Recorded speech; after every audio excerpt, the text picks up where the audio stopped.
मुंबई ठाण्यामध्ये दहीहंडीचा उत्साह शिगेला. दहीहंडी फोडण्यासाठी गोविंदा पथकाचे उंच थर.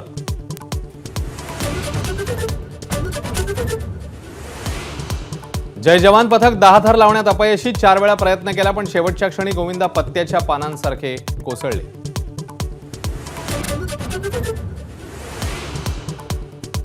गोविंदाचा उत्साह वाढवण्यासाठी सेलिब्रिटींची हजेरी तर गौतमी पाटील आणि राधा पाटीलचे ठुमके. दहीहंडीमध्ये राजकीय नेत्यांचीही लगबग. विधानसभेची दहीहंडी आम्हीच फोडणार, मुख्यमंत्री एकनाथ शिंदेंचा निर्धार. तर स्वराज्यावर चालून येणाऱ्यांचा लोकशाही मार्गाने कोथळा काढू, फडणवीसांकडून भूमिका स्पष्ट. पुण्यामध्ये देखील दहीहंडीचा उत्साह शिगेला. ढोल पथकाच्या तालावर आबालवृद्ध थिरकले.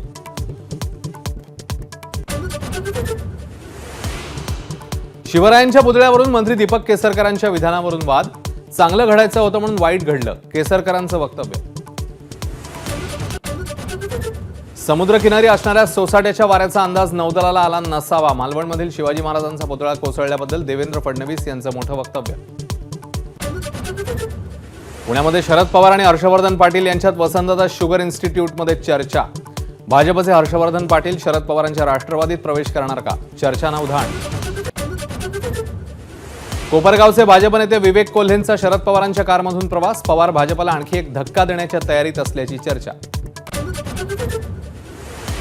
महाविकास आघाडीच्या मुंबईतल्या जागा वाटपाबाबत अजूनही अंतिम निर्णय नाही. 2019च्या जिंकलेल्या जागांव्यतिरिक्त इतर 16 जागांवर रस्सीखेच. तिन्ही पक्षांमध्ये चर्चा सुरू. भाजपच्या मदतीसाठी रासव संघ सरसावला. विधानसभा मतदारसंघात समन्वयकांची नियुक्ती. लोकसभेतल्या चुका टाळण्यासाठी समन्वयकांची फौज. समृद्धी महामार्गावर वाशिमजवळ ट्रक चालकाचा धोकादायक स्टंट. तक्रार करूनही 25 किलोमीटरपर्यंत कुठलीही कारवाई नाही. नाशिक जिल्ह्यातल्या मुसळधार पावसामुळे भाज्यांचं उत्पन्न घटलं. कोथिंबीरीची एक जोडी 150 ते 200 रुपयांना.